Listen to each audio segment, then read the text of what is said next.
Hello friends, ഇന്ന് അടിപൊളിയായിട്ട് ഒരു ചിക്കൻ പാരറ്റിൻ്റെ വീഡിയോ കാണാം. അതിന് വേണ്ടിയിട്ട് ബോൺലെസ് ചിക്കൻ ഞാൻ വളരെ ചെറുതായിട്ട് അരിഞ്ഞ് കഴുകി വൃത്തിയാക്കി ഒരു ബൗളിലേക്ക് ഇട്ടിട്ടുണ്ട്.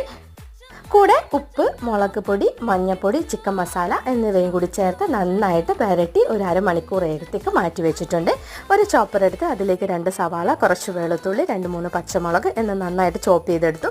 ഒരു 2 മീഡിയം തക്കാളിയും കൂടി ചെറുതായിട്ട് അരിഞ്ഞിട്ട് വെച്ചിട്ടുണ്ട്. പിന്നെ നേരെ പാൻ അടുപ്പത്ത് വെച്ചു, വെളിച്ചെണ്ണ ഒഴിച്ചു, അതിലേക്ക് ചിക്കൻ ഇട്ട് നന്നായിട്ട് പൊരിച്ചെടുത്തിട്ടുണ്ട്. ആ ചിക്കൻ പൊരിച്ച് അതേ എണ്ണയിലേക്ക് തന്നെ ചോപ്പ് ചെയ്ത് വെച്ചിരിക്കുന്നത് തക്കാളിയും കൂടിയിട്ട് കറിവേപ്പിലയും കൂട്ടിയിട്ട് നന്നായിട്ട് മിക്സ് ചെയ്ത് വെച്ചു. അതിലേക്ക് കുറച്ച് ഉപ്പ്, മഞ്ഞൾപ്പൊടി, മുളക് പൊടി, ഇതുപോലെ തന്നെ ചിക്കൻ മസാല, കുറച്ച് ഗരം മസാലയും കൂടി ഇട്ട് നന്നായിട്ട് മിക്സ് ചെയ്തെടുത്ത് ഒരു 1/2 ഗ്ലാസ് ഇളം ചൂടുവെള്ളവും കൂടി ഒഴിച്ച് ചിക്കനും ഇട്ട് നന്നായിട്ട് ഒരു 10 മിനിറ്റ് അടച്ച് വെച്ച് വേവിച്ചെടുത്തു.